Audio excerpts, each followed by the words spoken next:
Praise the lord. దేవునికి స్తోత్రము కలుగునుగాక. మరొక పునరుత్థాన దినములో దేవుని మహాకృపను బట్టి ఆయన సన్నిధిలో చేరి ఆయనను స్తుతించిన సమయాన్ని బట్టి దేవాతి దేవునికి వందనాలు, కృతజ్ఞతాస్తుతులు చెల్లిస్తూ ఉన్నాను. దేవుడు ఆత్మ గనుక ఆయన ఆరాధించువారు ఆత్మతోనూ సత్యముతోనూ ఆరాధించవలెను.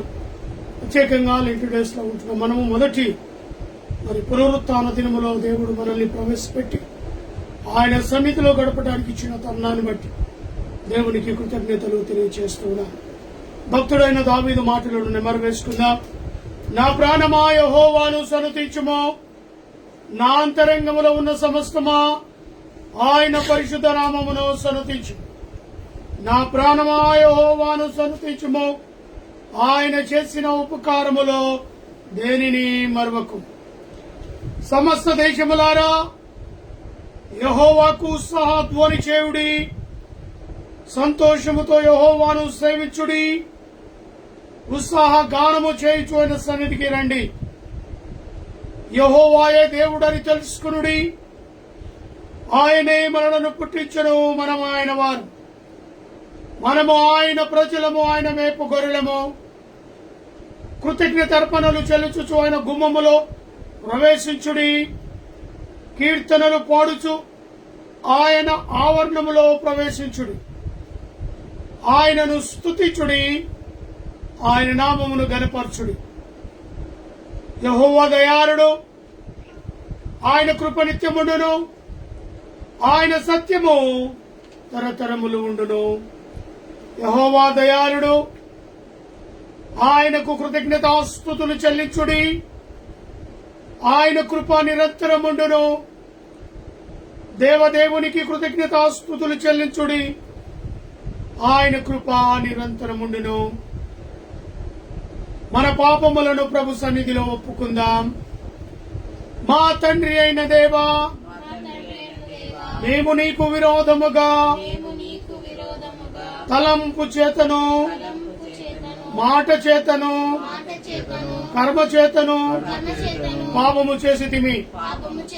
మా సంపూర్ణమైన మనస్సుతో మేము నిన్ను ప్రేమించకపోతిమి, మా పొరుగు వారిని కూడా ప్రేమించకపోతిమి. తండ్రి, మమ్మను కనికరించుము. దేవా, మమ్మను పవిత్రపరచి శుద్ధమైన మనస్సు మేము నిన్ను ప్రేమించి నీ పరిశుద్ధ చిత్తానుసారంగా జీవించున్నట్లు క్రీస్తు నిమిత్తము దయచేయుము. ఆమేన్.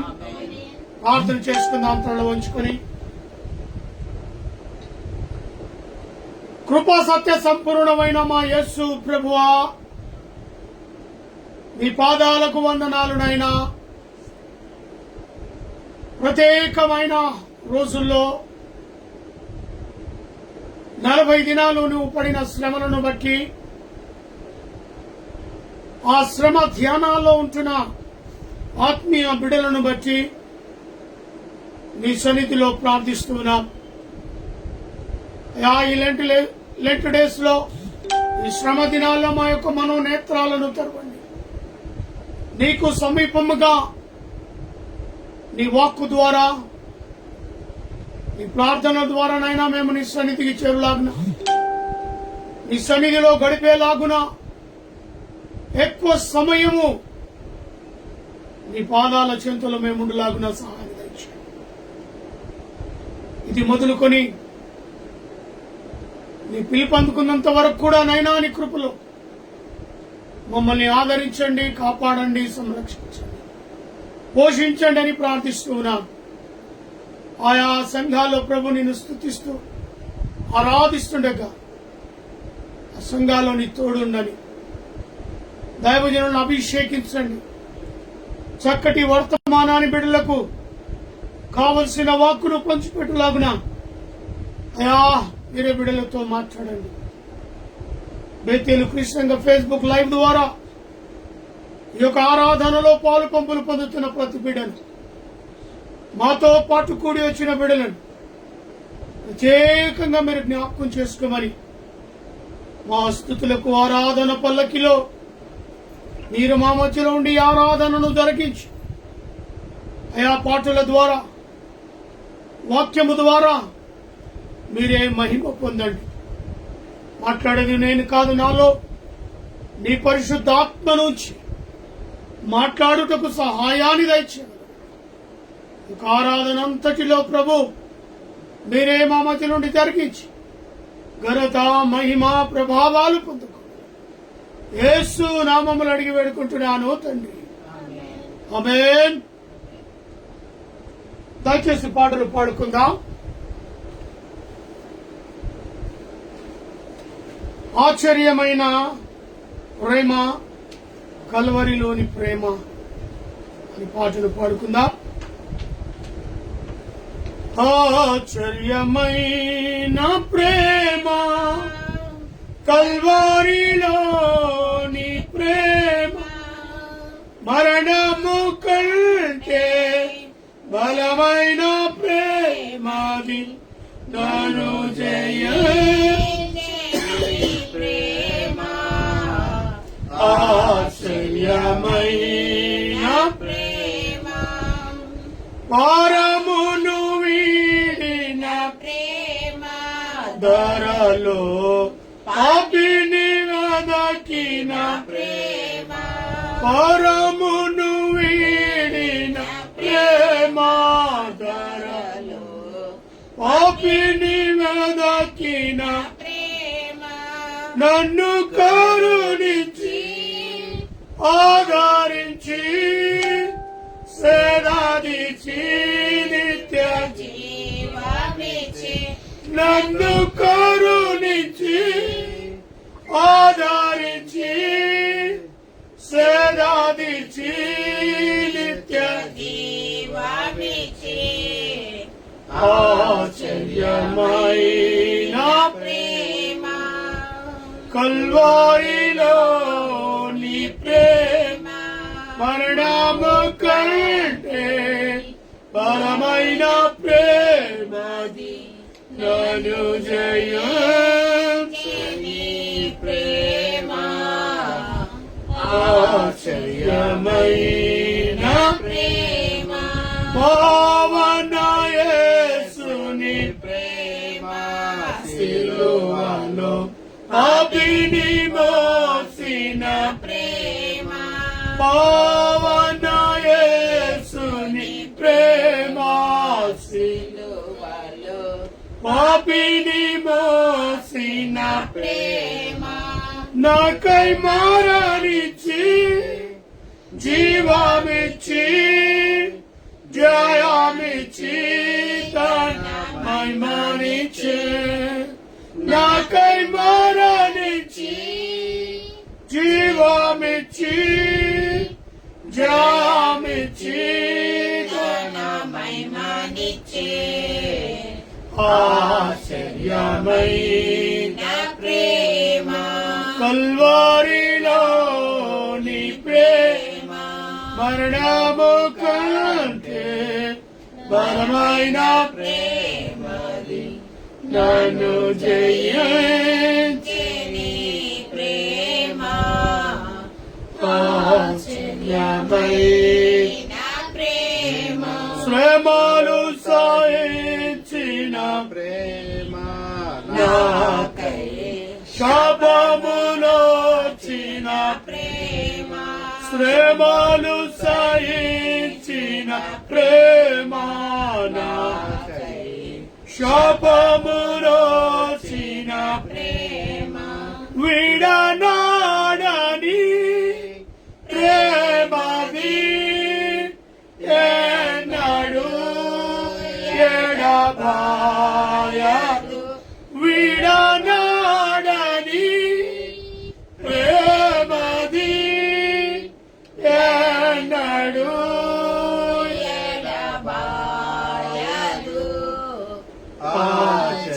ఆశ్చర్యమైన ప్రేమ, కల్వరిలోని ప్రేమ, మరణము కంటే బలమైన ప్రేమది నన్ను జయించని ప్రేమ.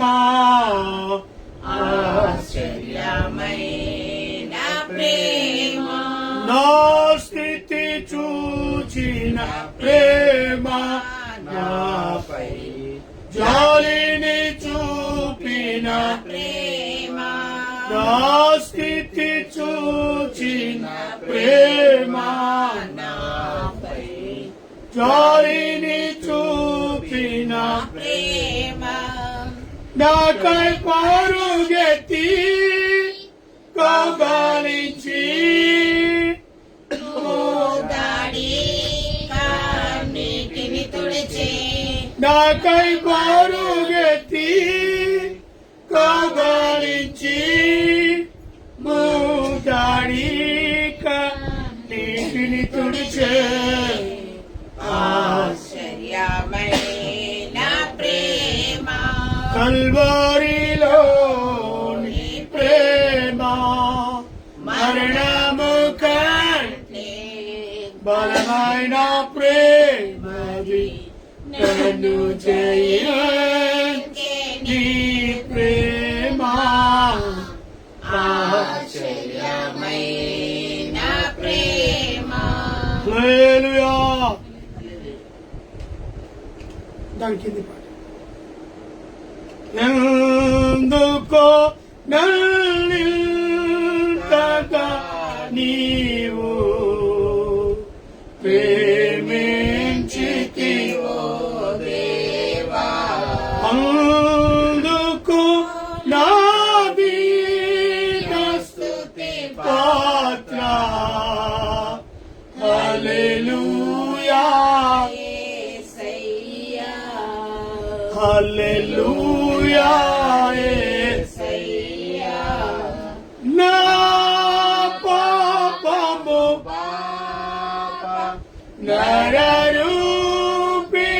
నరరూపివైనావు నా పాపము నలిగి వేలాడితివి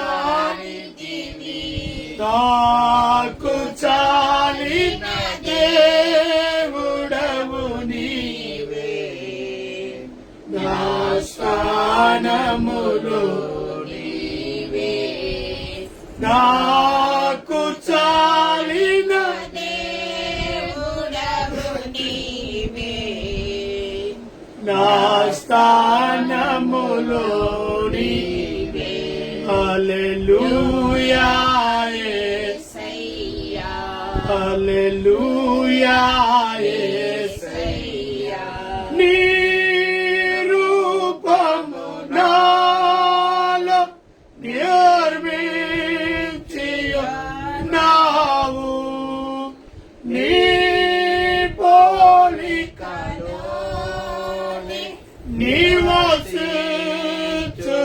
నివసించుచున్నావు నీవు నన్ను ఎన్నుకున్నావు నీ కొరకై నీ కృపలో హల్లెలూయా యేసయ్యా హల్లెలూయా యేసయ్యా నా శ్రమను సహించి నా శ్రయమై నావు నా వేదలు బరి భరించి నన్నాదుకో కొన్నావు నన్ను నీలో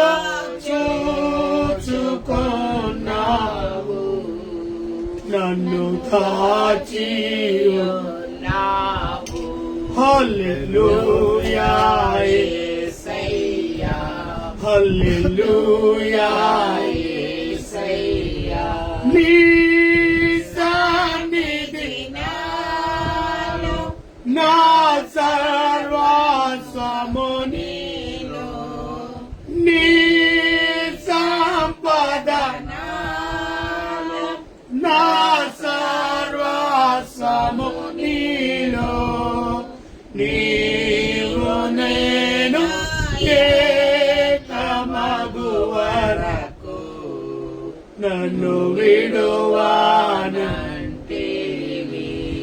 హల్లెలూయా యేసయ్యా హల్లెలూయా యేసయ్యా నా మనవులు మందే నీ మనసులో నెరవేరే నా మనుగడము మందే నీ గ్రంథములో నుండే ఏమి అద్భుత ప్రేమ కల్పం నేనేమి చెల్లింతుం హల్లెలూయా యేసయ్యా హల్లెలూయా యేసయ్యా ఎందుకో నన్నింతగా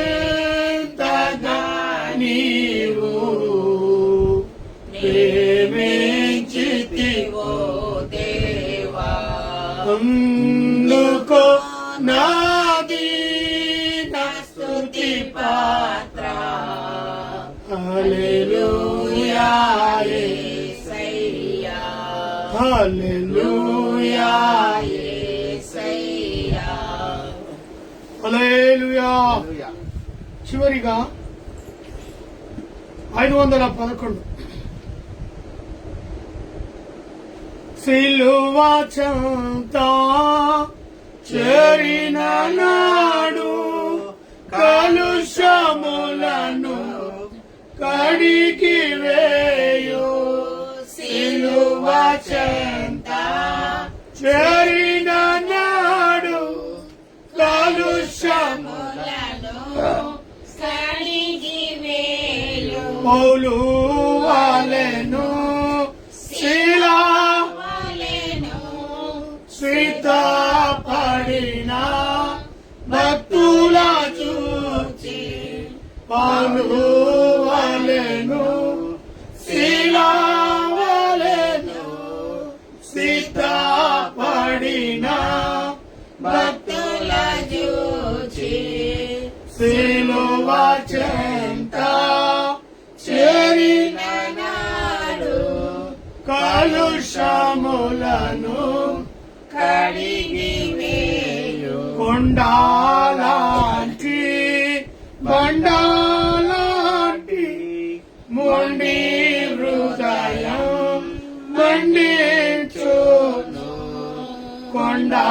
కొండాలాంటి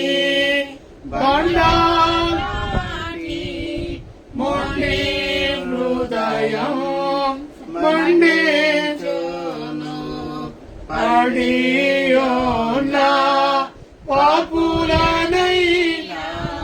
పీలాచుచుండే పరము అడియోనా పాపులనైనా పీలాచుచుండే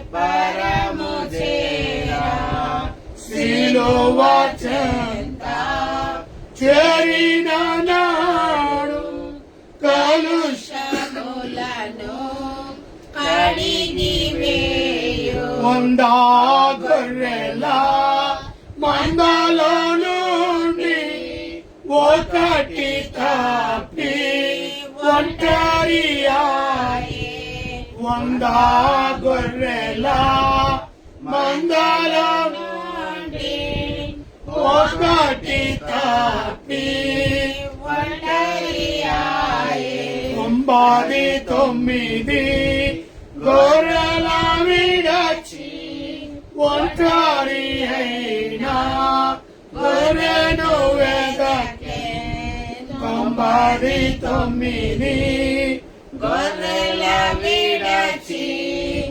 ఒంటరి అయినా గొర్రెను వెదకే సిలువ చెంత చేరిన నాడు కలుషములను కడిగి వేయు తప్పిపోయిన కుమారుడు తండ్రిని విడచి తరలిపోయే తప్పిపోయిన కుమారుడు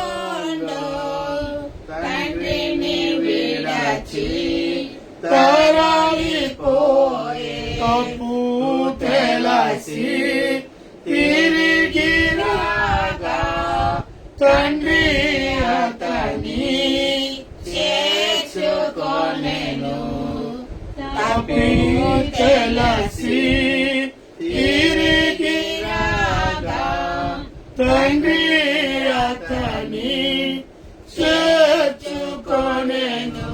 సిలువ చెంత చేరిన నాడు కలుషములను కడిగి వేయు పాపీరావా పాపము వీడి పరిశుద్ధుల విందులో చేరా పాపీరావా పాపము విడచి పరిశుద్ధుల విందులో చేరా పాపుల గతిని పరికించితివా పాతాళమే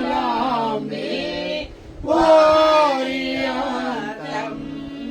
పాపుల గతిని పరికించితివా పాతాళమే వారి అంతం. సిలువ చెంత చేరిన నాడు కలుషములను కడిగి వేయు. హల్లెలూయా. 51వ కీర్తన మన మధ్యలో పాస్టర్ గారు చదివి ప్రార్థనలో నడిపిస్తారు.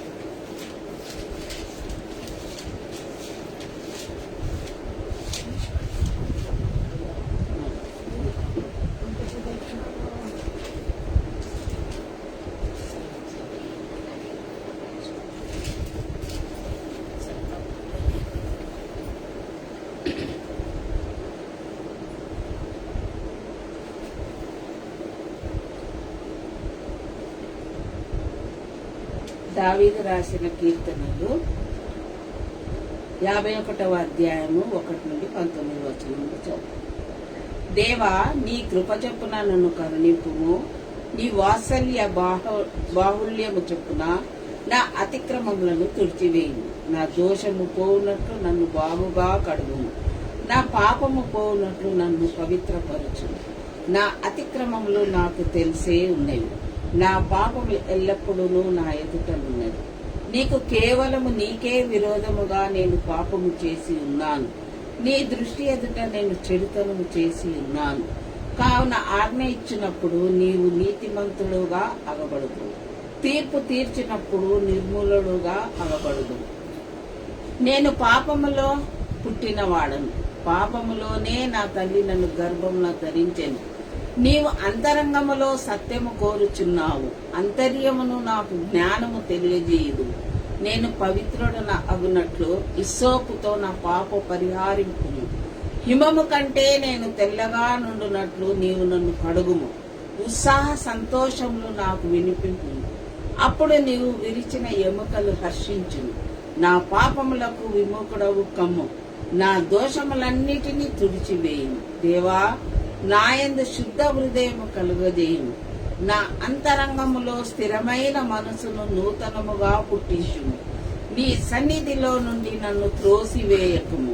నీ పరిశుద్ధ ఆత్మ నా ఎదుట నుండి తీసివేయకుము. నీ రక్షణానందము నాకు మరలా పుట్టించుము. సమ్మతి గల మనసు కలగజేసి నన్ను దృఢపరచుము. అప్పుడు అతిక్రమములు చేయు వారికి నీ త్రోవలను బోధించెదను. పాపులను నీ తట్టు తిరుగుదురు. దేవా, నా రక్షణకర్తయగు దేవా, రక్త అపరాధము నుండి నన్ను విడిపింపుము. అప్పుడు నా నాలుక నీ నీతిని గుర్చి ఉత్సాహగానము చేయును. ప్రభువా, నా నోరు నీ స్తుతిని ప్రచురపరచినట్లు నా పెదవులు తెలుపుము.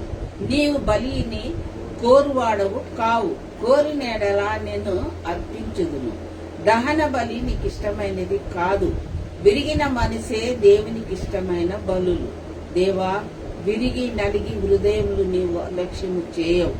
నీ కటాక్షము చొప్పున సియోనుకు మేలు చేయు. యెరూషలేము యొక్క గోడలను కట్టించును. అప్పుడు నీతియుక్తములైన బలులను, దహన బలులను, సర్వాంగ హోమములను నీకు అంగీకృతములగును. అప్పుడు జనులు నీ బలిపీఠము మీద కోడెల అర్పించెదరు. ఆమె చదవబడిన వాక్యం దేవుడు దీవించిందాక. ఆమె ప్రార్థన చేశారు. పరలోకము భూలోకమును ఏకరీతిగా పరిపాలించిన గొప్ప దేవా, నీకు అనేకమైన స్తోత్రాలు. గత వారమంతా నీ రెక్కల కింద మమ్మల్ని భద్రపరిచి కాచి కాపాడినావు. సజీవులుగా ఉంచి విశ్రాంతి దినములో మమ్మల్ని ప్రవేశపెట్టిన విధానం బట్టి నీకు అనేకమైన స్తోత్రాలు, వెళ్ళలేని స్తోత్రాలు చెల్లిస్తున్నావు. అవును దేవా, ఎంతో మందికి ఇటువంటి భాగ్యము లేదు, కానీ మాకు మాత్రం ఇటువంటి తరుణాన్ని ఇచ్చిన విధానానికి నీకు అనేకమైన స్తోత్రాలు. అవును దేవా, శ్రమ దినములో మేము కృంగిపోకుండా నీ ప్రార్థన యందు పట్టుదల కలిగి ఉండడానికి సహాయం చేయు. మేము ఎల్లప్పుడూ ఉట్టి శ్రమ దినాలే కాదు, కానీ ఎల్లప్పుడూ నిన్ను ఇదే విధముగా ఘనపరచడానికి మాకు సహాయం చేయు. అవును దేవా, మేము కృంగిన ఎడల చేతగాని వారమని నువ్వు వాగ్దానం ఇచ్చిన దేవా, మేము శ్రమలు వచ్చినప్పుడు కృంగకుండా నీ యందు సంతోషించుచు, శ్రమలు వచ్చినను, సంతోషము వచ్చినను, దుఃఖము వచ్చినను, ఎటువంటి బాధలు కలిగినను మేము భయపడకుండా నీ తట్టు తిరిగి ఇంకా ఎక్కువగా నిన్ను ఆరాధించుకోవడానికి సహాయం చేసే విధానం బట్టి నీకు అనేకమైన స్తోత్రాలు. అవును దేవా, మా ప్రణాళికలు శ్రమలలో మేము కుంగిపోకుండా మా ప్రణాళికలు ఏమున్నావో నువ్వు బహుటంగా తెలిసిన దేవుడవై ఉన్నావు దేవా. మమ్మల్ని మాకు ఏ ప్రణాళికలు నువ్వు కలుగజేసినా కూడా మేము అది మేలు అని తలంచుకొని మేము ఉండడానికి సహాయం చేయము. నీ అందు ఎక్కువగా మేము గడపడానికి సహాయం చేయము. అదే విధముగా దేవా, మమ్మల్ని ప్రతి విషయములోనూ తాత్కాలిక ప్రేమను మేము కలిగి ఉండకుండా శాశ్వతమైన ప్రేమ నీ యందు ఉండడానికి సహాయం చేయము. ఎల్లప్పుడు శాశ్వతమైన ప్రేమను మాకు కలగజేయము దేవా.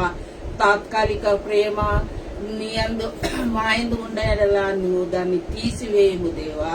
అది తాత్కాలికము కాకుండా ఎల్లప్పుడూ నీ యందు మేము వాగ్దానం ఇచ్చే బిడ్డలుగా ఉండడానికి సహాయం చేయము గొప్ప దేవా. గత వారంలో నువ్వు మమ్మల్ని కాచి కాపాడి ఈ రోజున మమ్మల్ని నిలబెట్టిన విధానం బట్టి నీకు అనేకమైన స్తోత్రాలు. ఎన్ని శ్రమలు వచ్చినా కూడా దానికి కృంగకుండా మేము నీ తట్టు తిరగడానికి సహాయం చేయము.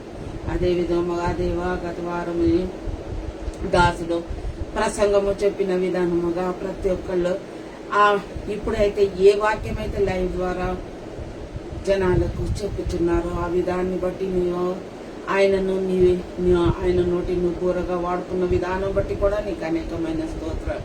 లైవ్లో అయితే ఎంతమంది ఉన్నారో ప్రతి ఒక్కరిని పేరు పేరున దీవించి కాచి కాపాడుము. ప్రతి ఒక్కరికి కావాల్సిన ఆరోగ్యంలో దయచేయవు. అదేవిధంగా దేవా, లైవ్ అయ్యేటప్పుడు అందరూ వేగిరపడి లైవ్ లో పాల్గొనడానికి సాయం ఇది మంచి అవకాశాన్ని కలుగజేసి ఇంటి వద్దనే ఉండి పడకలో పండుకున్నా కూడా వాక్యం వినడానికి ఇంత మంచి అవకాశాన్ని నువ్వు కలుగజేసిన విధానం బట్టి దేవా నీకు అనేకమైన స్తోత్రాలు. ఎందరో లేవలేని పరిస్థితిలో ఉండొచ్చు దేవా. ఎంతమందికో కళ్ళు కనిపించకుండా ఉన్నా కూడా వాక్యం వినడానికి సహాయం చేయము దేవా. అటువంటి వాళ్ళని నువ్వు ప్రతి ఒక్కరిని పేరు పేరున శ్రమ రోజుల్లో వాళ్ళకి ఏదైతే అవసరత ఉన్నాయో, వాళ్ళు ఏ విషయంలో కృంగి ఉన్నారు నువ్వు బహుటంగా తెలిసిన దేవుడవై ఉన్నావు. వాళ్ళకి విడుదలను కలిగించుము దేవా. వాళ్ళు బందీ ఉన్న ఎడల వాళ్ళకు విడుదలను కలిగించి వాళ్ళకున్న అన్ని అవయాలలో ఏవైనా ప్రాబ్లం ఉంటే కూడా తీసివేసి, పిల్లలు కాని వాళ్లకును, గర్భము ధరించలేని వాళ్లకును, అవును కిడ్నీలలో ప్రాబ్లం ఉన్నా దేవా, ఎన్నో రకమైన వ్యాధులు ఉన్నా కూడా వాళ్ళు స్వస్థతను కలిగించే గొప్ప దేవుడవైన దేవా. శ్రమ రోజుల్లో ప్రతి ఒక్కరు నీ దగ్గర వచ్చి వేడుకొనిచున్నారు దేవా. వారికి నువ్వు కావలసిన ఆరోగ్యమును దయచేయము. అదేవిధంగా ఎంతో మంది ఉపవాసాలు ఉన్నారు దేవా. ఈ శ్రమ రోజుల్లో దేవా, శ్రమ రోజుల్లో ఉపవాసం ఉండకుండా మేము ఎల్లప్పుడూ నీ కొరకు ఉపవాసం ఉండి ప్రార్థన చేసే విధానం బట్టి మాకు అనేకమైన స్తోత్రాలు. నీకు కూడా స్తోత్రాలు. అవును దేవా, మాకు శక్తిని కలిగించుము దేవా. అటువంటి శక్తిని ఇవ్వము దేవా. నీ అందు నడపడానికి ప్రేయర్లను ఎందునో ఉపాసం ఉన్న రీతిందనో మేము ఉండాలని అనుకుంటున్నాము దేవా. అటువంటి సమయంలో కూడా నువ్వు మాకు ధైర్యమును కలిగించుము దేవా. మేము కృంగిపోకుండా నీ యందు ధ్యానించడానికి సహాయం చేయం. అదేవిధంగా దేవా, నీ దాసుని వాక్యమును అందిస్తున్నారు దేవా. మంచి వాక్యమును ఈ శ్రమ రోజుల్లో మేము అందుకోవడానికి సహాయం. అవును దేవా, శరీర ఆహారమే కాక ఆత్మీయ ఆహారంను కూడా మేము భుజించుటకు సహాయం చేయి. అదే విధంగా దేవా, ఇంకా చర్చిలలో సంఘాలలో నీ వాక్యములు అందిస్తున్నారు దేవా. ప్రతి ఒక్క దాసుని నువ్వు కాచి కాపాడము, ప్రతి ఒక్క సంఘస్థులను కాచి కాపాడము, ప్రతి ఒక్క దాసుని కుటుంబాన్ని కూడా పేరు పేరున దీవించి కాచి. ఎక్కడైతే 2-3 ఉంటే వాళ్ళ మధ్యలో ఉంటానని వాగ్దానం చేసిన దేవా, నువ్వు మా మధ్యలో సంచరిస్తున్నావని నమ్ముతున్నాము దేవా. నువ్వు మా మధ్యలో సంచరించి మాకు అన్ని విధాల అనుకూలమైన సమయాన్ని కూడా, మంచి సమయాన్ని ఇచ్చి మేము నిన్ను ధ్యానించడానికి అటు ఇటు మేము చూడకుండా నీ వంకే మేము కన్నులెత్తి చూడడానికి, మేము ఆ వాక్యమును వినడానికి సహాయం, మంచి వాక్యములో మేము మునిగిపోవడానికి కూడా సహాయం చేయి. అవును దేవా, మమ్మల్ని నీ హస్తము ద్వారా కాచి కాపాడుము దేవా. మా కుటుంబాన్ని ఈ వరకు లేవనెత్తిన విధానం బట్టి కూడా నీకు స్తోత్రాలు. అవును దేవా, చిన్నదాని పట్ల మేము నిన్ను అడిగిన ఎడల నువ్వు మంచి ఆరోగ్యంను కలుగజేసిన విధానం బట్టి కూడా నీకు అనేకమైన స్తోత్రాలు. అదే విధంగా పిల్లలు కూడా మంచి గర్భఫలమును దయచేయము దేవా. వాళ్ళ అవయాల్లో ఏది లోపం ఉందో మాకైతే తెలియదు, నువ్వు బహుటంగా తెలిసిన దేవుడివై ఉన్నావు దేవా. ఆ అవయాల్ని ముట్టి వాళ్ళకి కావాల్సిన మంచి బిడ్డను కూడా ఇవ్వము దేవా. అదేవిధంగా నానికి గత వారం అంతా పండ్ల నొప్పితో చాలా బాధపడుతున్నాడు దేవా. ఆయనను ముట్టి నువ్వు స్వస్థపడుచు దేవా. ఆయనకు మంచి ఆరోగ్యమును దయచేయము దేవా. ఆ నొప్పిని తీసివేయి, గాయపడ్డ హస్తం ద్వారా ముట్టుము దేవా. ఆ నొప్పిని తీసివేయము దేవా. అదే విధముగా నీ దాసుని కూడా కాచి కాపాడు. ఆయనకున్న షుగర్ లెవెల్ని కంట్రోల్ చేసిన విధానం బట్టి కూడా నీకు స్తోత్రాలు దేవా. అదేవిధంగా ఆయనకి చిన్న పని పాటలలో తోడు నీడగా ఉండి ఈ వరకు మంచిగా నడిపిన విధానం బట్టి కూడా నీకు స్తోత్రాలు దేవా. నాకు కూడా ఇంత పెద్ద అపాయం నుండి, గండాంతరము నుండి నువ్వు తప్పించి కాచి కాపాడిన విధానం బట్టి కూడా నీకు అనేకమైన స్తోత్రాలు. డూబును కూడా మంచి శక్తి బలం ఇచ్చినావు దేవా. ఆమె కూడా నీ యందు ఎక్కువగా ఎదుగుదల ఇచ్చి, ఆమె కూడా నేను అనారోగ్యంగా ఉన్నప్పుడు ఆమె ఎంతో ఆమె ఎంతో కష్టపడి ప్రతి ఒక్క విషయంలోనూ వాళ్ళ పనులను చేసుకున్నారు దేవా. వాళ్ళకు శక్తిని ఇచ్చిన విధానం బట్టి కూడా నీకు అనేకమైన స్తోత్రాలు. అవును దేవా, ఇంకా నాకు బలమును ఎక్కువ శక్తినిచ్చి నీలో ఎక్కువగా ఎదగడానికి సహాయం చేయి. ఎల్లప్పుడూ నేను బైబిల్ చదివి నీ వాక్యమందు ఉండడానికి సాయం చేయి. మా ఇల్లంతా ఈ కుటుంబం అందు నీ కొరకు మోకరించి ప్రార్థించడానికి సాయం చేయి. మోకరించి ప్రార్థించి బైబిల్ చదివి నీ నామముని ఎక్కువగా ఘనపరచడానికి సహాయం చేస్తా ఉన్నాము. ఈ చిన్ని ప్రార్థన నీ నామంలో అతి వినయంగా వేడుకొని చిన్నాము గొప్ప దేవా.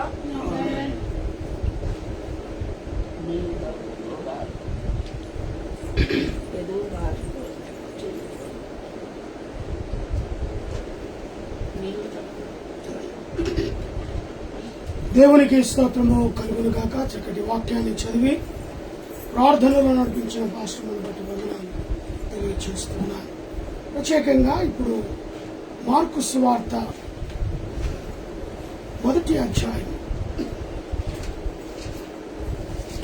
బైబిల్లో ఎక్కడ కూడా 40 దినములు పాటించాలని ఎక్కడ లేదు.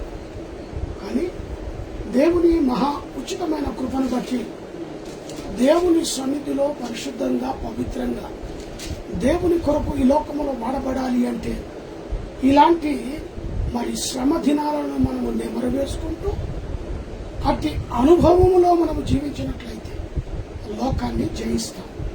కాబట్టి 40 దినములు పాటించాలని, ఉండాలని ఎక్కడ వాక్యంలో లేదు, బైబిల్లో లేదు. కేవలం మన కొరకు, మన తృప్తి కొరకు దేవుని యొక్క ప్రణాళిక మన మీద నడవాలి అంటే మనం ఒక నిర్ణయాన్ని తీసుకుని దాన్ని కట్టుబడి ఉన్నట్లయితే మన పాత రోత జీవితాన్ని మార్చుకొని నూతనమైన క్రీస్తు కొరకు నవీనమైన మనస్సును కలిగి ముందుకు వెళ్ళాలి అంటే ఇలాంటి ఫాస్టింగ్ డేస్, ఇలాంటి శ్రమ దినాలు అవసరమై ఉంటాయి. మన ఆత్మను బలపడటానికి ప్రభు పేరట మనం చేస్తున్నాం. అయితే ఇక్కడ మార్కు సువార్త మార్కు సువార్త 1వ అధ్యాయము 1 నుంచి కొన్ని వచనాలు మనం చూసినట్లయితే యేసుక్రీస్తు ప్రభుల వారు మొదట ఇక్కడ నన్ను చెప్పనీయండి. యేసుక్రీస్తు 30వ సంవత్సరం 30 ఇయర్స్ అంత 30 ఇయర్స్ అనగా 30వ సంవత్సరం ఆయన పుట్టినది మొదలుకొని 30వ ఏట ఈ యొక్క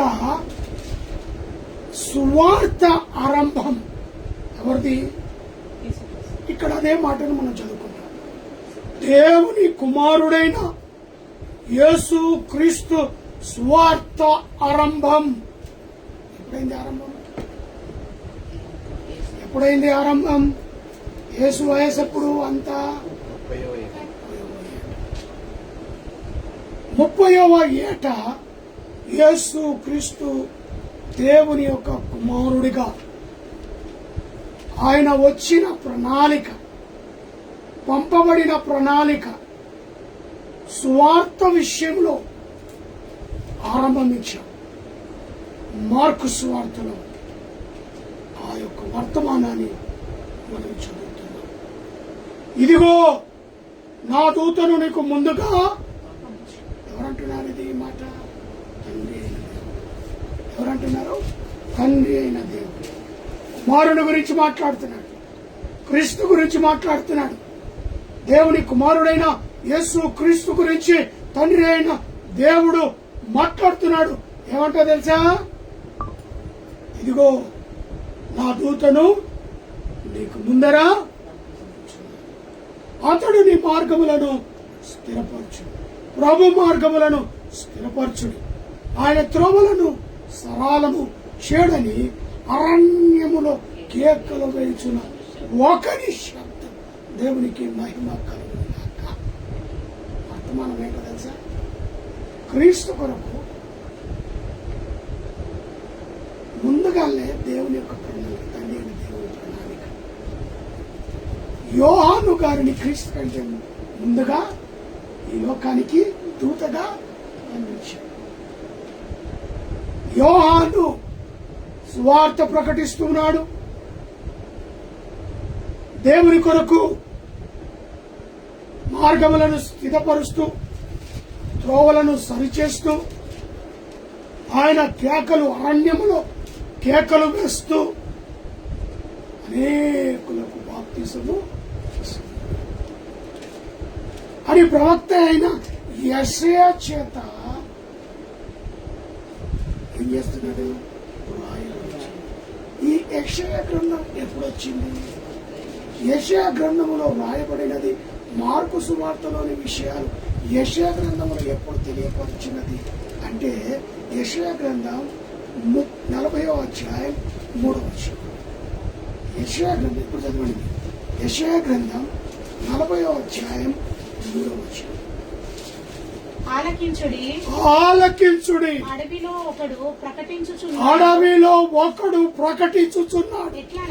ఎట్లనగా అరణ్యములో యెహోవాకు మార్గములను స్థిరపరచుడి, ఎడారిలో మా దేవుని రాజమార్గములను సరళము చేయడని ప్రతి లోయలోను ఎత్తు చేయవలెను, ప్రతి పర్వతము ప్రతి కొండను ఆనచ్చవలెను. ఎప్పుడు ఇది?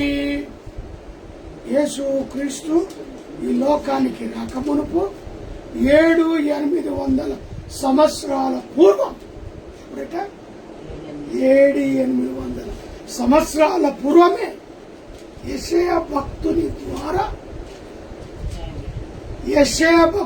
ద్వారా యోహాను గురించి రాయబడింది. యోహాను అరణ్యములో కేకలు వేస్తూ, త్రోవలను సరిచేస్తూ, వంకర మార్గములను అవి తిన్నగా స్థిరముగా నిలబడేలాగా ఆయన ప్రయాసపడుతున్నాడు. అదే రీతిగా మీకా సువార్త 1వ అధ్యాయం సారీ మీకా సువార్త 3వ అధ్యాయము 1వ వచనం. మీకా భక్తుడు కూడా మార్కు కంటే కూడా ఎన్నో సంవత్సరాలు ముందు క్రీస్తు కొరకు రాశాడు. అక్కడ యేసు క్రీస్తు కొరకు వివరణ మీకా 3వ అధ్యాయం 1వ వచనం. నేను ఇలాగు ప్రకటించి తిని నేను ఇలాగూ ప్రకటించు యాకోబు సంతతి యొక్క యాకోబు సంతతి యొక్క ప్రధానురాల ఆ, ఇశ్రాయేలు అధిపతిలారా ఆలకించుడి. ఆ. న్యాయంను ఎరిగి ఉండుట ఆ. మీకు ధర్మమే కదా. ఏం చదువుతున్నారు? 3:1 మీకా సారీ 3:1. మలాకి మలాకి 3:1. ఇదిగో నాకు ముందుగా మార్గము ఇదిగో నాకు ముందుగా మార్గము స్థిరపరుచుటకై నేను నా దూతను పంపుచున్నాను. మీరు వెతుకుచున్నవా. చాలు. ఇక్కడ మలాకీలో కూడా యోహాను గురించి వ్రాయబడి ఉంది. నా దూతను నీకు ముందుగా, అంటే దూతగా వాడుకున్నాడు దేవుడు ఎవరిని? యోహాను. దూతగా క్రీస్తు గురించి ముందే వివరణ ఇవ్వటానికి అద్భుతంగా యోహానును దేవుడు వాడుకున్నాడు. ఆయన మార్గములను సరిచేస్తూ అరణ్యములో కేకలు వేస్తూ సువార్తను ప్రకటిస్తున్నాడు. దేవునికి స్తోత్రం. ఆయన యెషయా చేత వ్రాయబడిన 700-800 సంవత్సరాల క్రితమే యోహాను గురించి, క్రీస్తు గురించి క్లుప్తంగా అక్కడ వ్రాయబడి ఉంది. ఆ తర్వాత 4వ వచనం, బాప్తిజం ఇచ్చు యోహాను అరణ్యములో ఉండి పాప క్షమాపణ నిమిత్తము మోరు మనస్సు నిమిత్తమై బాప్తిజము ప్రకటించు వచ్చెను. అంతటా యూదయ దేశమును యెరూషలేము వారందరూ బయలుదేరి అతని యొద్దకు వచ్చి తమ పాపములను ఒప్పుకొనుచు యోర్దాను నదిలో అతని చేత బాప్తిజము పొందుచుంది. ఇది ఈ సువార్త ఆరంభమై ఈ సువార్త అరణ్యములో ప్రకటిస్తున్నది మొదలుకొని యేసు క్రీస్తు వయసు ఎంతప్పుడు 30వ ఏట, 30 years. అప్పుడే యోహాను బాప్తిజం ఇవ్వడం ఆరంభించాడు. నీటిలో సమాధి చేసి తిరిగి లేపడం, పునరుత్థానుడుగా లేపడం, ఆ కార్యక్రమం క్రీస్తుకు 30వ ఏట, 30వ సంవత్సరం ఉండగానే ఈ యొక్క కార్యక్రమం జరుగుతున్నది. మారు మనస్సు నిమిత్తమై, పాప క్షమాపణ నిమిత్తమై యోర్దాను నదిలో బాప్తిజం ఇస్తున్న యోహాను చేత ఈ కార్యక్రమం ఎక్కడ? అడవిలో జరుగుతుంది. హల్లెలూయా. యోర్దాను నది. అక్కడ యోహాను వంటి రోమముల వస్త్రములను మొలు చుట్టూ తోలును దట్టిను ధరించుకొని అడవి మిడతలను అడవి తేనెలను భక్షించు. అనగా ఆయన ఏం తింటాడట? తేనె, అడవి తేనె, మిడతలు ఆయన ఆహారం. ఈ ఆహారము తింటూ ఆయన వస్త్రాధారణ ఏంటో తెలుసా? తోలు దట్టియు రోమాల వస్త్రాలను తోలు దట్టి కట్టుకొని. ఎంత అద్భుతమైన వాక్యం! తోలు దట్టి ధరించుకుని మిడతలను అడవి తేనెను భక్షించుచున్నవాడు మరియు అతడు నాకంటే, ఎవరు చెప్తున్నారు ఈ మాట? శక్తిమంతుడు ఒకడు నా వెనక వచ్చుచున్నాడు. ఒకడు నా వెనక వచ్చుచున్నాడు. నేను వంగి ఆయన చెప్పుల వాను విప్పు పాత్రవాడను కాను. నేను నీళ్ళలో మీకు బాప్తిసం ఇచ్చుచున్నాను కానీ ఆయన పరిశుద్ధాత్మలోను మీకు బాప్తిసం ఇచ్చినని ప్రకటించుచున్నాను. ఒకవైపు క్రీస్తు గురించి వివరణ, ఆయన చెప్పులు విప్పు వాడను కూడా నేను కాదు, ఆయన నా వెనకాల వస్తున్నాడు, శక్తివంతుడు, పరిశుద్ధాత్ముడు. నేను నీకు నీళ్ళలో బాప్తిసం ఇస్తున్నాను కానీ ఆయన పరిశుద్ధాత్మలో. అలాంటి శక్తిమంతుడు నా వెనకాల వస్తున్నాడు అంటూనే లైన్లో నిలబడిన వారందరికీ కూడా నీటిలో బాప్తిసం ఇస్తున్నాడు. హల్లెలూయా. ఇది యేసు క్రీస్తు ప్రభువు యొక్క 30వ ఏట జరుగుతున్న 9వ వచనం. ఆ దినములలో యేసు గలిలయలోని నజరేతు నుండి వచ్చి యోర్దానులో యోహాను చేత బాప్తిసము పొందెను. ఎవరైనా యేసు 30వ ఏట యోహాను చేత. ఒకవైపు యోహానే నా వెనుక వచ్చేవాడు, ఆయన చెప్పులు విప్పే పాత్రుడని కూడా నేను కాను, బలమైన వాడు, శక్తివంతమైన వాడు, పరిశుద్ధుడు, నేను నీటిలో బాప్తిసం ఇస్తున్నాను కానీ ఆయన పరిశుద్ధాత్మతో బాప్తిసం ఇచ్చేవాడు నా వెనకాల వార్త ప్రకటిస్తున్నాడు. అక్కడని యేసు యోర్దాను నదికి, యేసు గలిలయలోని నజరేతు నుండి వచ్చి యోర్దాను నదిలో యోహాను చేత లైన్లో నిలబడ్డాడు. అప్పుడు వెంటనే ఆయన నీలో నుండి ఒడ్డుకు వచ్చుచుండగా ఆకాశం తెరవబడుటయు పరిశుద్ధాత్మ పౌరువు వలె అతని మీదికి దిగి వచ్చుటయు చూచింది. మరియు నీవు నా ప్రియ కుమారుడు, నీ యందు నేను ఆనందించుచున్నానని ఒక శబ్దం ఆకాశము నుండి. ఇది 30వ ఏట యేసు క్రీస్తు విషయంలో పరిశుద్ధాత్మ శక్తి పూర్ణుడై ఆకాశము నుంచి తెరవబడుటై పరిశుద్ధాత్మ దిగి వచ్చుటయు. అది ఎలా వస్తుంది? ఆకాశము తెరవబడుటయు పరిశుద్ధాత్మ దిగి వచ్చుటయు ఒక పౌరము వలె ఆయన ఒడ్డునకు రాగానే, ఈయన నా ప్రియ కుమారుడవు,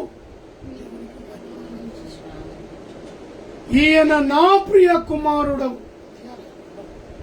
ఈయన నా ప్రియ కుమారుడు, నీ యందు నేను ఆనందించుచున్నానని ఒక శబ్దం ఆకాశము నుండి.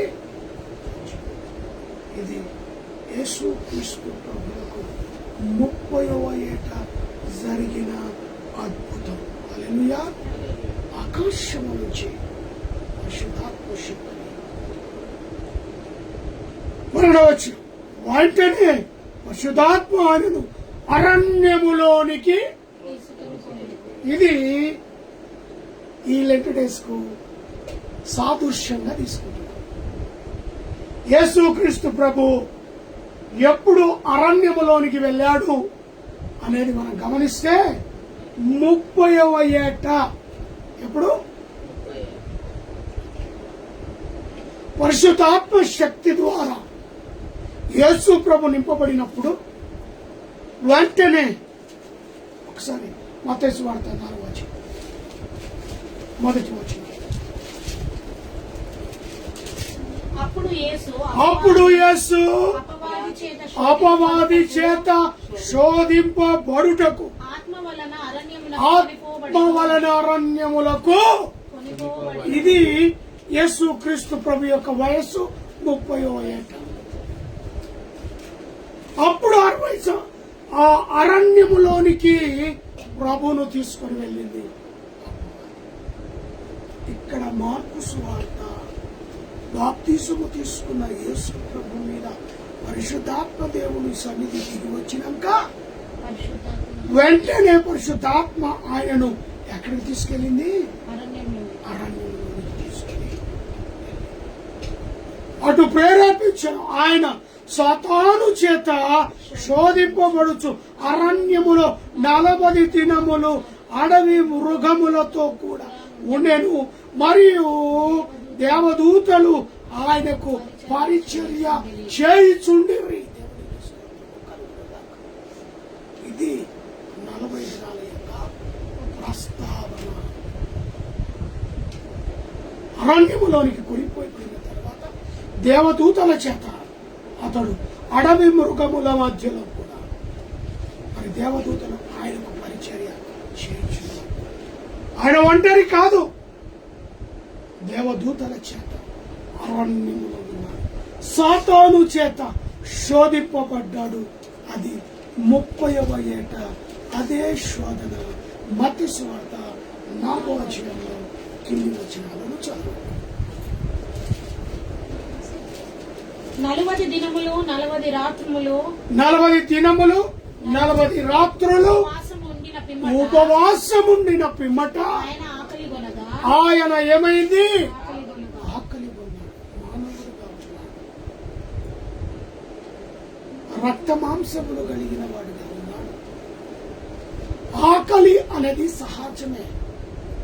1 కాదు, 2 రోజులు కాదన్నాడు. 24 గంటలు కాదు, 48 గంటలు కాదు, ఒక 40 days 40 దినములు దివారాత్రములు 40 దినములు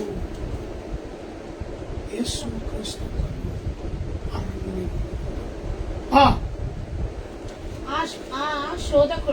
ఆ శోధకుడు ఆయన యొద్దకు వచ్చి, నీవు దేవుని కుమారుడవైతే ఎప్పుడైతే నీవు ఉపవాసములో ఉండాలని తీర్మానం తీసుకుంటావో వెంటనే అపవాది ఆ రోజు నుంచి ప్రారంభమవుతాయి.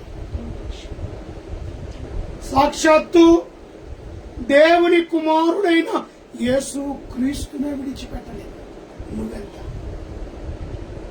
యేసు క్రీస్తునే వదిలిపెట్టలే. నీవు ఎప్పుడైతే తీసుకున్న నిర్ణయం బట్టి నీ వెంట కూడా అపవాది రెడీగా ఉంటాడు. శోధకుడు ఆయన వచ్చి, నీవు దేవుని కుమారుడు అయితే ఈ రాళ్లను రొట్టెలగునట్టుగా ఆజ్ఞాపించు. శోధకుడు దేవుని శోధించాడు. ఒకటి కాదండి, ఆకలితో ఉన్నాడు. 40 రోజులు ఉపవాసంలో ఉన్నాడు. ఆ సమయాన్ని పట్టింది, ఆ సందర్భాన్ని పట్టుకుంది సాతాను. యేసు ప్రభు దేవుని కుమారుడు నజరుడైన యేసు నా మాటకు లోబడ్డాడు, నా మాటను వింటాడు. ఇదే మంచి సమయం అనుకుంది. ఎవరు? అపవాది. ఈ రాళ్లను రొట్టెలగునట్టుగా ఆజ్ఞాపి, అవి తిను. చూసారా? ఎప్పుడైతే మనము శరీరాన్ని నలగొట్టుకుంటామో, ఉపవాసములో మనం ఉంటామో, శోధకుడు మన దగ్గరికి అతి సమీపంలో ఉంటాడు. అప్పుడే శ్రమలు ఎక్కువ, అప్పుడే అనారోగ్యం ఎక్కువ, అప్పుడే ఆర్థిక ఇబ్బందులు ఎక్కువ, అప్పుడే మనం అనుకుంటాం. నేను తీసుకున్న తీర్మానాన్ని బట్టి ఎందుకు నాకు ఈ శోధనలు, ఎందుకు నాకు అనారోగ్యం, ఎందుకు నాకు ఆర్థిక ఇబ్బంది, ఎందుకు ఇప్పుడే రావాలా? సాతానుకు కూడా అదే సమయం. యేసుక్రీస్తు ఎలా అరణ్యములో ఉన్నాడో అది మంచి సమయం అని గ్రహించింది సాతాను. రెండవ శోధన. మొదటి శోధనగా రాళ్లను రొట్టెలుగా చేసుకోమన్నది. అంతటా అపవాది పరిశుద్ధ పట్టణమును ఆయన తీసుకుని దేవాలయపు శిఖరము మీద నిలబెట్టి నీవు దేవుని కుమారుడు అయితే కిందికి తురుకుమో, గురించి ఆయన నిన్ను గురించి తన దూతలకు ఆజ్ఞాపించును. ఆల్రెడీ దూతలు ఉన్నారు. ఈ పిచ్చోడికి సాతానికి ఏం తెలుసు? ఈ అపవాది గానికి ఏం తెలుసు? ఈ పనికి మాలినోనికి ఏం తెలుసు? ఆల్రెడీ ఇక్కడ మనము చదువుతున్నామే మార్కు సువార్త.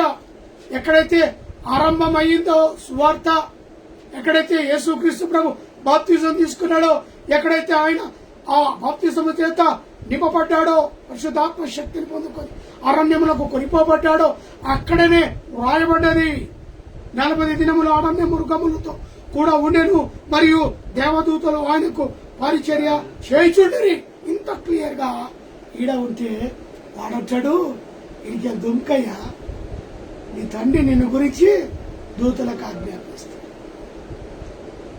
అని. ఎప్పుడైతే ఆరంభంలోనికి వెళ్ళిపోయాడో అరణ్యానికి, అప్పుడే దేవదూతల పాటు ఆయనకు తెలియకుండానే తండ్రి అయిన దేవుడు పంపించాడు. ఆయన ఒంటరి కాదు, అక్కడ దేవదూతలు ఆయనతో ఉన్నాయి. అప్పుడు ప్రభు అంటాడు, ఏమంటాడు చూడండి, అంతటా ప్రభు నీవు దేవుని కుమారుడవైతే నీవు దేవుని కుమారుడు అయితే దుంకుమనెను. దుఃఖమని ఆయన నిన్ను గురించి తన ఆయన నిన్ను తను ఆజ్ఞాపించి నీ పాదం ఎప్పుడైనాను ఆయన తగలకుండా వారు నిన్ను చేతులతో ఎత్తి పట్టుకొందురు అని అని రాయబడి ఉన్నదని ఆయనతో చెప్పాను. అప్పుడు అంతటా యేసు ప్రభువైన నీ దేవుణ్ణి నీవు శోధింపక మరి ఒక చోట వ్రాయబడి ఉన్నదని వానితో చెప్పాను. మరి ఒక్క చోట వాయబడి ఉన్నది అని అపవాదిని చేయించాడు. నెక్స్ట్ మరలా అపవాది మూడవ వర్షం మరలా అపవాది మిగుల ఎత్తైన కొండ మీదకి ఆయనను తోడుకొని పోయి ఈ లోక రాజ్యములన్నిటిని ఈ లోక రాజ్యముల వాటి వైభవములన్నిటిని చూపిస్తూ చూపించి ఆ, నీవు సాగిలపడి నాకు నమస్కారం వీటన్నిటిని నీకు ఇచ్చదనని ఆయనతో వీడు చెప్పగా ఎవడండి? వీడే దేవుని యొక్క చేతులు ఒక పాత్ర. దేవుని సన్నిధి సింహాసనం ఎదుట రాయల్ రీడింగ్ చేస్తూ పాటలు పాడిన ఈ లూసిఫర్, సాంగులు పాడుతూ దేవుని సన్నిధిలో దేవుని ఆరాధిస్తూ స్తుతిస్తూ మయపరుస్తున్న లూసిఫర్ వాడు అంటాడు, నువ్వు సాగిలపడు, నాకు నమస్కారం, ఈ లోకమంతా నీకు ఇచ్చేస్తా, వీడి వైభవమంతా. వీడెవడండి? దేవుడి సృష్టిలో ఏమి జరిగిందో ప్రతి క్షుణ్ణంగా ఈ సృష్టి యావత్తు ఎవరి ద్వారా జరిగిందో వాడికి తెలుసు. అయినా వాడు శోధిస్తున్నాడు. సాక్షాత్తు ఆయన చేతులారగా సృష్టి యావత్తును కలగ చేశాడు. ఈ సృష్టి ఆయనది. ఆయన చేసిన సృష్టి ఆయన ముందర పెడుతూ ఈ లూసిఫర్ గడు అంటాడు, నువ్వు నాకు సాగిలా. లూసిఫర్ దేవుని ఒకప్పుడు ఆరాధించావు. లూసిఫర్ లో రీడింగ్ చేశావు, నీవే నడిపించావు. అపవాది అయిన లూసిఫర్ ఒక చిన్న పొరపాటు చేసి ఈ భూలోకానికి త్రోయబడ్డావు. ఈ లోకం నీది, నీ కబంధ హస్తంలో ఉన్నదని నువ్వు మురిసిపోతున్నావు. దీనిని అనగదొక్కువాడు శక్తివంతమైన యేసు. హల్లెలూయా. ఇది 30వ ఏట జరిగిన సంఘటన. యేసుక్రీస్తు ప్రభు సాతాను వచ్చాడు. ఆ తర్వాత 14వ వచనం, మార్కు సువార్త 14వ వచనంలో చూస్తే, యోహాను చెరసాలలో చెరబట్టిన తర్వాత యేసు కాలము సంపూర్ణమై ఉన్నది, దేవుని రాజ్యము సమీపించి ఉన్నది, మోరు మనసు పొంది సువార్త నమ్ముడని చెప్పుచు దేవుని సువార్త ప్రకటించుచు గలిలయకు. అప్పుడు ఇది అయిపోయింది. అరణ్యములో అపవాదిని జయించాడు. గలిలయ ప్రాంతానికి ఆయన రాకడ ఆరంభమైంది. రావటమే గలిలయలో అడుగు పడుతూనే సువార్తను ప్రకటిస్తున్నాడు. కాలము సంపూర్ణమై ఉన్నది, దేవుని రాజ్యము సమీపించి ఉన్నది. ఎలుగెత్తి ప్రకటిస్తున్నాడు. అక్కడది గలిలయ ప్రాంతం. అక్కడది గలిలయ ప్రాంతం. మరి అక్కడ సువార్త ఆరంభిస్తూ 17వ వచనానికి వస్తే, యేసు నా వెంబడి రండి. 16వ వచనం, ఆయన గలిలయ సముద్ర తీరమున వెలుచుండగా సీమోను సహోదరుడగు ఆంద్రేయ సముద్రములో వల వేయుట చూచెను. వారు జాలరులు. ఏలయనగా వారు జాలరులు. ఇది 30వ ఏట యేసు ప్రభు గలిలయలోని సముద్ర తీరాన సువార్త ప్రకటిస్తుండగా ఆయన శిష్యుల ఏర్పాటు చేయడం. 40 దినాలు అయిపోయింది. ఆత్మతో నింపబడిన వారు సువార్త ప్రకటిస్తున్నారు. కాలము సంపూర్ణమై ఉన్నది, దేవుని రాజ్యము సమీపించి ఉన్నది అని సువార్త ప్రకటిస్తుంది. అక్కడ యేసు నా వెంబడి రండి, నేను మిమ్మల్ని మనుషులు పట్టు జాలరులుగా చేతునని వారితో చెప్పారు. వెంటనే వారు తమ వలలను విడిచిపెట్టి ఆయనను వెంబడించిరి. ఆయన ఇంకా కొంత దూరము వెళ్లి జెబెదయి కుమారుడగు యాకోబును అతని సహోదరుడైన యోహానును చూచెను. వారు దోణెలలో నుండి తమ వలలను బాగు చేసుకుంటుంది.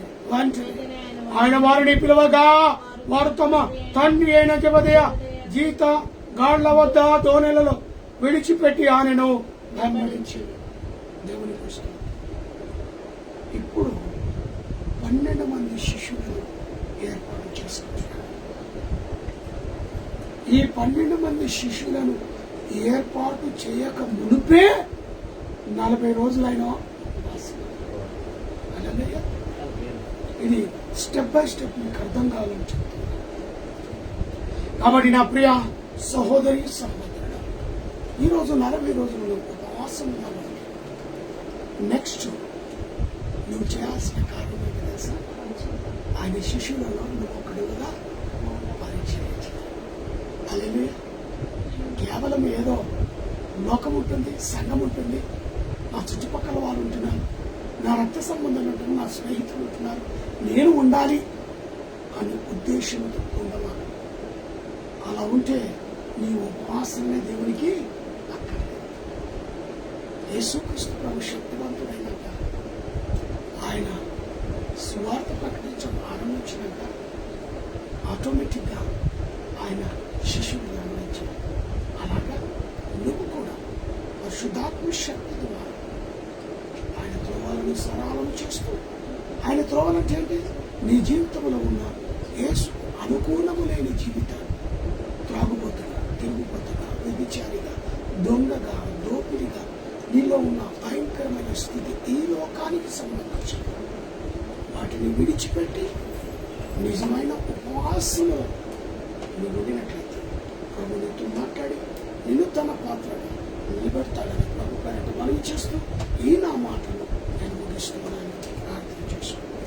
మహాపరిశుద్ధులను ప్రేమ కలిగిన ఈ దయగలిగిన యేసు మీ పాదాలకు వందనాలు స్తుతులు చక్కటి వర్తమానం ఈ స్వార్థ ఆరంభం విషయంలో నువ్వు ఎలా ఈ యొక్క స్వార్థం ఆరంభించావో ఆ మాటలు నేను విని నేర్చుకున్నాను.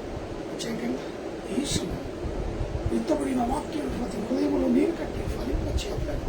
ఆయా మాతోనూ మా సంఘంతో ఆ ఫేస్బుక్ లైవ్ ద్వారా ఎందరైతే ఈ వర్తమానాన్ని విన్నారో అటు బిడ్డలు వారికి ఉంటుంది. ప్రత్యేకంగా జ్ఞాపకం చేసుకుని లెంట్ డేస్లో ఉన్న ప్రతి బిడ్డను మీరు బలపరిచేస్తున్నారు. మమ్మల్ని మా కుటుంబాలు, మా యొక్క రక్త సంబంధులను, బంధుమిత్రులు, స్నేహితులను, క్లాస్మేట్స్ అయా ప్రతి ఒక్కరిని విడవక నీ కృపలో ఆదరించున్నాను. దేశాన్ని, రాష్ట్రాన్ని, ప్రపంచాన్ని, దేశ నాయకులను, దేశ సరిహద్దులను మిగిలిన వారిని పోలీసులను నీ యొక్క రాజ్య స్వార్థకై నిలబడిన ఆయా సంఘాలను దయచేయాలి. ప్రత్యేకంగా ప్రభు ఈ లెంట్ డేస్లో ఉన్న ప్రతి దీవించి ఆశీర్వదించమని నా రూపుని జ్ఞాపకం చేసుకున్నాను. గర్వపరువుగా ఇచ్చింది చిన్నది సుసన సాత్వికం కాడి కోసం బిడ్డగా అభిషేకించాలి. రాష్ట్రం ఇచ్చిన ఆరోగ్యకరమైన శక్తి వందనాలు తెలియజేస్తాను. నాలో ఉన్న బీపీ సమర్థమునైనా కంట్రోల్ చేయాలి. సేవలను ఇటు నిలుచున్నాను వాడుకుని భయం పొందగలను చేయకంగా అయినా పాలించిన వారిని కారణమైన వాళ్ళు వివాహాదినములు జరుగుతారు.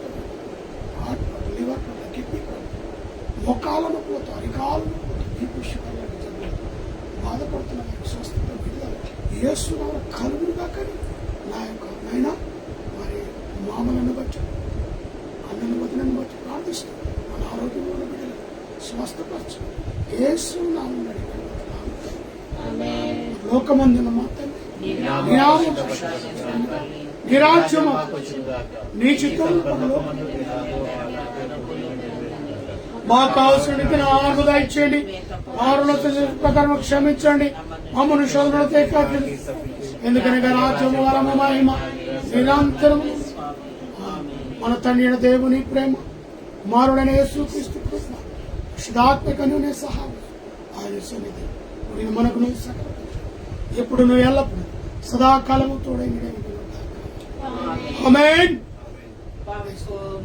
దేవా దీవెనలతో పంపుము దేవా, పంపుము దయా చేత పతిత పావన పంపుము దయా చేత పతిత పావన నామ నింపుము నీ ముక్తి గనుమా పంపుము దేవా దీవెనలతో పంపుము దేవా.